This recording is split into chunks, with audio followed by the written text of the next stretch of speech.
Olá amigos, eu sou Reis Sá Viana do Castelo, da equipe da Pelada Como Ela É, e estou aqui gravando esse vídeo hoje em homenagem ao Sócrates, que nos deixou nesse fim de semana. E ao longo dessa semana no blog vamos fazer mais algumas homenagens ao Dr. Sócrates, singelas, simples homenagens, mas com muito carinho, como tudo que a gente faz no blog. E é muito fácil falar do Sócrates e muito difícil ao mesmo tempo, é uma responsabilidade falar do Sócrates.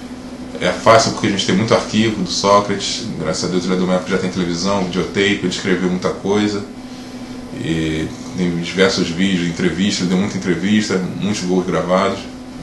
Por esse aspecto é fácil, é legal, é um acervo grande. Mas é difícil porque existem diversas formas de você analisar o Sócrates. Pode ser um líder político, como cidadão, como esportista, como um jornalista, um cronista polêmico, alguém que comprou diversas brigas durante a vida, mas fez tudo com muita intensidade. E por isso essa responsabilidade de falar do Sócrates. Apesar do jeito simples dele, é uma figura complexa.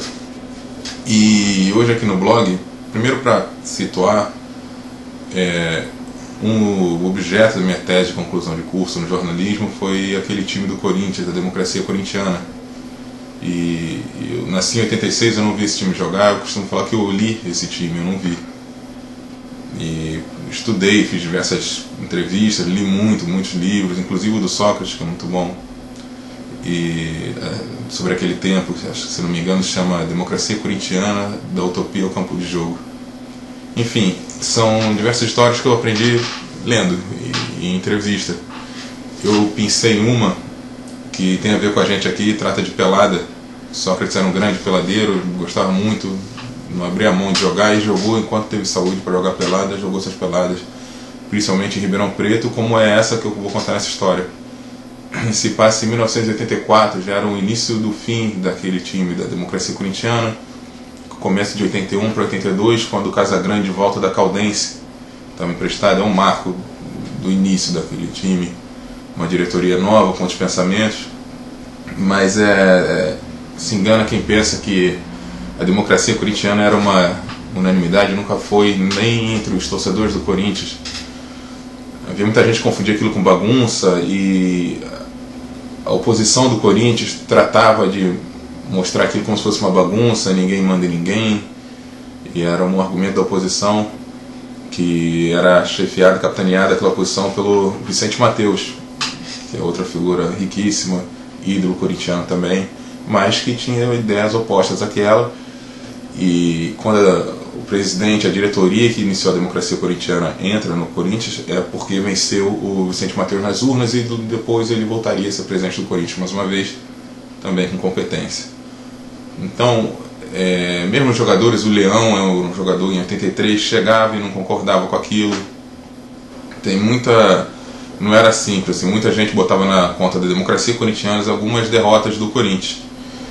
E em 1984, no Campeonato Brasileiro, o Corinthians chegava às quartas de final, e aquele ano já da emenda Dante de Oliveira, o Sócrates tinha prometido que ficaria no Brasil se a emenda passasse, e a gente sabe que não passou, ele saiu do Brasil, enfim.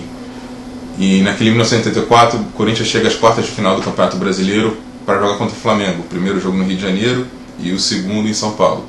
E antes do primeiro jogo, como era de costume, houve a votação, e a maioria decidiu que não haveria concentração. Os jogadores se encontrariam na véspera do jogo ou no Maracanã mesmo. E cada um faz o que bem entende da sua vida, cada um tomou, uns descansaram, outros saíram. O Sócrates foi jogar pelada em Ribeirão Preto, um churrasco com os amigos. Lá na véspera do jogo ele se machucou, nesse churrasco teve entorse de tornozelo, uma entrada de um amigo, um buraco, prendeu o tornozelo, e não tinha condição de jogo para aquele primeiro jogo do Maracanã. Ele foi para o Rio de Janeiro, se apresentou, e a história que circula no meio do futebol entre aqueles jogadores é que no vestiário, constatado que ele não tinha chance de jogar, o técnico na época, se não me engano, é o Jorge Vieira, e alguns jogadores tentaram convencer o Sócrates de que ele entrasse em campo e ali em alguns minutos simulasse uma contusão e saísse em decorrência dessa suposta contusão logo no início do jogo.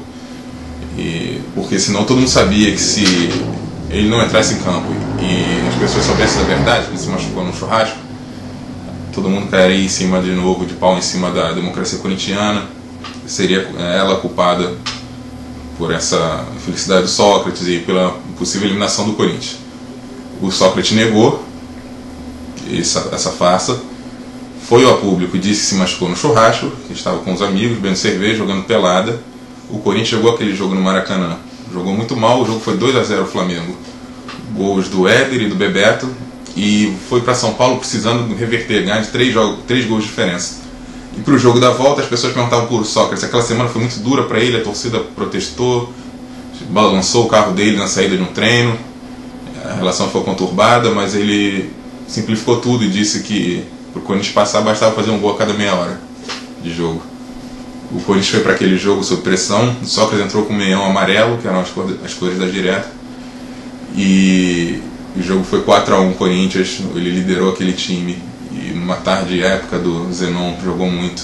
O Sócrates participou acho que de 3 gols, deu passe para um gol da Taliba, iniciou a jogada do segundo gol do Vladimir, e ali mesmo fez as pazes com a torcida, mostrou mais uma vez que tinha personalidade, caráter, e empurrou esse time que cairia para o Fluminense na sequência. Então essa é uma história típica do Sócrates, que envolve pelada, envolve tudo que ele era, um sujeito honesto e certo de seus ideais, e que assumia a consequência de todos os seus atos, e foi um cara vitorioso, e que agora esteja em paz, esteja com Deus, num lugar melhor, e já chegou lá em cima brindando uma vitória do seu time, Corinthians campeão brasileiro, título que ele nunca conseguiu, mas de alguma forma foi ontem, e é isso aí. Valeu, galera.